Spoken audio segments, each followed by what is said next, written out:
টাকা আকাশে ঘুরছে যেন তেন প্রকারণে যা ইচ্ছা করো, তোমাকে 15 থেকে 30 সেকেন্ড অবধি মানুষকে কিছু না কিছু দেখাতে হবে এবং চুপ করে মানুষ দেখবে সেটা।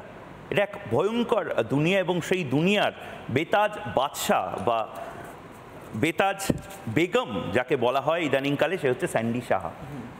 স্যান্ডি সাহা এই মুহূর্তে তুমি যে কাজগুলো করছো বা যে ভিডিওগুলো বানাচ্ছো, যেটা নিয়ে অর্কদীপ বলছিল, কন্টেন্টের জন্য তুমি, আমি দেখেছিলাম মা ফ্লাইওভারে তুমি কেসও খেয়েছিলে। হ্যাঁ, তুমি মানে কখনো নাইটি পরে তুমি কোনো একটা বিদেশে চলে যাচ্ছ, এমন এমন কিছু কাজ করছো যেটা পুরোটাই আইবল গ্র্যাবিং। এবং মানে অনেস্টলি স্যান্ডি, তোমার চারপাশে যারা এখানে রয়েছে এবং আরও যারা কন্টেন্ট ক্রিয়েটার রয়েছে তারা তোমার এগেনস্টে অনেক ক্ষেত্রে সে হতে পারে অবভিয়াসলি। এবার কি স্যান্ডি সাহাদেরকে একটু বাধার সময় এসেছে? আচ্ছা ময়ূক, আমি ফার্স্ট অফ অল প্রথমেই একটা কথা বলতে চাই যে স্যান্ডি সাহাদের বা বাকি আমার মতো তো অনেক কন্টেন্ট ক্রিয়েটার আছে যারা একটু হাটকে কন্টেন্ট করে বা রোস্টিং করে। তো ইউটিউবের আমি মনে করি নিজস্ব একটা কিছু গাইডলাইন আছে যে এটা একটা ইন্টারন্যাশনাল ওটিটি প্ল্যাটফর্ম, যেখানে আমি পর্নোগ্রাফিক ভিডিও দিতে পারি না বা ভায়োলেন্স ভিডিও দিতে পারি না, কিছু তো ওদের টার্মস অ্যান্ড কন্ডিশন আছে। সেটা যদি আমি আপলোড করি অটোমেটিক ইউটিউব নিজে থেকেই সরিয়ে দেবে।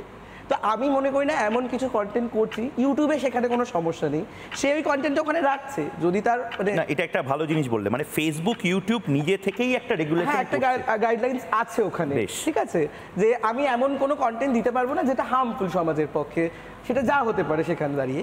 তো সেইখানে দাঁড়িয়ে ফেসবুক এবং ইউটিউব এত বড় একটা ইন্টারন্যাশনাল ওটিটি প্ল্যাটফর্ম বা ডিজিটাল মিডিয়া, তাদের যখন কোনো সমস্যা হচ্ছে না তাদের মতে তো এটা ঠিক করছি আমি, বা তাদের ক্ষেত্রে এটা কোনো খারাপ কিছু নয় আমার কন্টেন্টগুলো বা বাকি যে ধরনের কন্টেন্টগুলো হচ্ছে।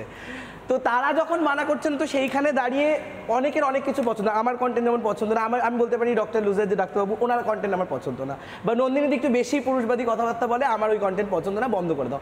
তাহলে তো মানুষের পছন্দ বা মানুষের চয়েস দিয়েই যদি বন্ধ করে দেওয়া হয় তাহলে তো অনেক কিছু বন্ধ হয়ে যেত।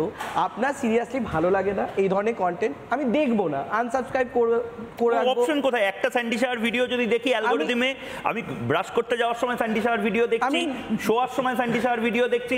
আমি সিরিয়াসলি বলছি, আমি কোনো একদিন ঝরে ঝরে পড়ছে বিরিয়ানি, সেটা আমার দারুণ লেগেছিল। ভদ্রলোক, চাকদার ভদ্রলোক, আমি অবশ্যই রিপাবলিক বাংলা, আমি ওনাকে একদিন আনবো, কিন্তু উনি যে ওই একবার ওই ঝরে ঝরে পড়ছে আমাকে দেখালেন, তারপর থেকে শুধু আমার টাইম লাইনে ঝরে ঝরে পড়ছে বিরিয়ানি। এটা আমি বেরোবো কি করে? মানে আমাকে তো ফ্যাক্টরি রিসেট করতে হবে ফোনটা। তাহলে তোমার কাছে নট ইন্টারেস্টেড বলে একটা অপশন আছে, তুমি যদি ওটা করো তাহলে ওই ধরনের কন্টেন্ট তোমার কাছে আর আসবে না। বাট হ্যাঁ, তুমি যদি ওই কন্টেন্টটা পুরোটা দেখো তার মানে তোমার ভালো লাগছে, তো তোমার কাছে অবভিয়াসলি ইউটিউব বা ফেসবুক সেটাই ভাবাচ্ছে যে তোমার কাছে ওই ধরনের কন্টেন্ট তুমি দেখতে চাইছো, অ্যালগরিদম তোমাকে সেটাই দেখাবে। তো আমি যে ধরনের ভিডিও দেখি, কন্টেন্ট আমি পছন্দ করি, আমার টাইমলাইনে সাধারণত সেগুলোই আসে।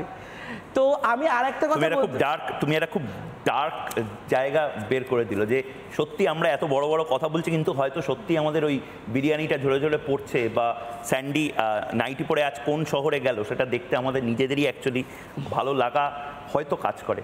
বলো। আমি একটা কথা বলতে চাই যে দেখো, এখন তো আনএমপ্লয়মেন্ট চারিদিকে, তো সোশ্যাল মিডিয়াতে অনেক মানুষ ইনকাম করে মানে একটা ব্যবস্থা করছে। সেখানে দাঁড়িয়ে যেমন ক্যারি মিনাটি কিছুদিন আগে একটা ভিডিও ডিলিট করেছিল, সেখানে দাঁড়িয়ে সে অনেক ডিপ্রেশনে ছিল, অনেক কিছু আমরা দেখেছি। সেখানে গোটা একটা শো, সবকটা এপিসোড ডিলিট হলো। সেখানে মানসিকভাবে যে ওদের শোতে বা ফিনান্সিয়ালি অনেক, আমরা প্রত্যেক ভিডিওতে একটা করে ব্র্যান্ড রাখি, সেখান থেকে আমাদের আর্নিং হয় অবভিয়াসলি। সেখানে যদি এতগুলো ভিডিও মানে ডিলিট হয়ে যায় তো সেখানে অবভিয়াসলি সেই দিক, ফিনান্সিয়াল দিক থেকেও সবার একটা প্রবলেম বা একটা নেগেটিভ দিক থেকে আসবে।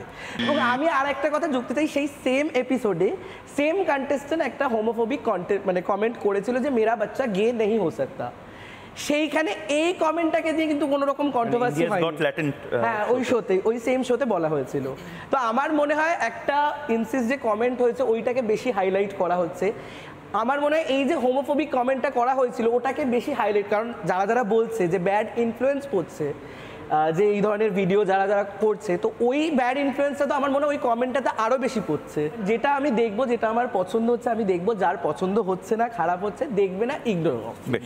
বেশ আমি নন্দিনীদির কাছে যাচ্ছি। নন্দিনীদি, স্যান্ডি নিজের ধারণা এবং নিজের একটা মতবাদ আমি ধরছি, সেখান থেকে অনেকগুলো কথা বললে। আমি ইনফ্যাক্ট এই ভারতবর্ষের অনেকগুলো মানে সেন্সিটিভিটি যেগুলোকে বলা হয়, সেখানে আমি দেখেছি, আমি মাফ করবেন দর্শকদের, আমার মনে হয় তাদের আঘাত লাগবে না, সহানুভূতি তারা প্রকাশ করবেন আমার সাথে। আমি দেখেছি বহু পশুর মাথা সেগুলোকে রেখে দেওয়া হচ্ছে, এমন কিছু কিছু পশু বা একদম নির্দিষ্ট করে করলে গোমাংস, সেই গোমাংস নিয়ে অনেকের সেন্সিটিভিটিতে লাগে, সেগুলো আমেরিকানসদের নেই। ঠিক সেরকমভাবেই ইনসেস্ট বা মা বাবাকে নিয়ে, যেটা নিয়ে অর্কদীপ বলল আমাদের সমাজের ক্ষেত্রে, এটা তো আমরা সিদ্ধান্ত নেব এবং সে কারণে একটা ভারতীয় রেগুলেটরি বোর্ডের দরকার বলে মনে করা হচ্ছে। আপনার বক্তব্য কি? হ্যাঁ, প্রথমে কয়েকটা কথা বলবো যে আজকে এরকম একটা বিষয় নিয়ে রিপাবলিক বাংলাকে ধন্যবাদ দেবো যে আলোচনাটা একান্ত হওয়া দরকার ছিল। একটা করে যাব। প্রথমে ডক্টর লুজারকে বলবো, উনি শুরুতেই বললেন জননী জন্মভূমিষ্ঠ স্বর্গাদপি গরীয়সী, ওখানে বাবা মা দুজনের সম্বন্ধে কমেন্ট করা হয়েছিল। পিতা স্বর্গ পিতা ধর্ম, এটাও মনে রাখতে হবে, পিতাকেও ওখানে টানা হয়েছে, শুধু মাকে মনে রাখলে তো চলবে না। আর দ্বিতীয় কথা বলি, যে কমেডি শোতে এই কথাগুলো বলার জন্য এত কথা বলা হচ্ছে, সে কমেডি শোটিকে বিখ্যাত না বলে কুখ্যাত বললেই আমার মনে হয় বেটার হয়, কারণ ওখানে কমেডি এবং ছেঁচড়ামির মধ্যে যে একটি তফাৎ আছে সেটা মনে হয় ওনারা জানেন না। আজকে এই কথাটা এত প্রবল হয়ে উঠলো এই কারণে যে রণবীর এলাহাবাদী বললেন বলে, কারণ ওনার কাছ থেকে আমরা অন্যরকম কথা শুনতে অভ্যস্ত হয়েছি। অথচ এই শোতেই কিছুদিন আগে একটি মেয়ের জামা কুচি কুচি করে কাটা হয়েছিল তার বয়ফ্রেন্ডকে দিয়ে, যার স্বামী থাকেন অন্য জায়গায়, মানে স্বামী সম্ভবত আর্মিতে কাজ করেন। কই তখন তো আমরা গেল রব উঠিনি, তখন তো আমাদের মনে হয়নি যে একজন নারী, কন্ট্রোভার্সি হয়েছিল না কন্ট্রোভার্সি না, কিন্তু গেল রব ওঠেনি, শো করতে হয়নি তো, এফআইআর হয়নি তো, তাহলে কেন হয়নি সেই মেয়েটির সম্পর্কে এফআইআর বা ওই ছেলেটির সম্পর্কেও এফআইআর? তখন আমাদের ভারতীয় চিন্তাভাবনা ধ্যান ধারণায় আঘাত করেনি বলুন, যে একটি মেয়ের জামা এরকম সর্বসম্মুখে কুচি কুচি করে কাঁচি দিয়ে কাটা হচ্ছে, আমাদের কোনো ভারতীয় ধ্যান ধারণায় আঘাত লাগলো না। এবং সেটা দেখে আরও 5 জন ভারতীয় নারীর যেরকম ইচ্ছে হতে পারে রাস্তাতেও এরকম করতে, কারণ আমাদের তো রিল দেখে যখন তখন নাচটা শুরু হয়ে যাচ্ছে রাস্তাঘাটে, এরকম মনে হয়নি কেন আমাদের?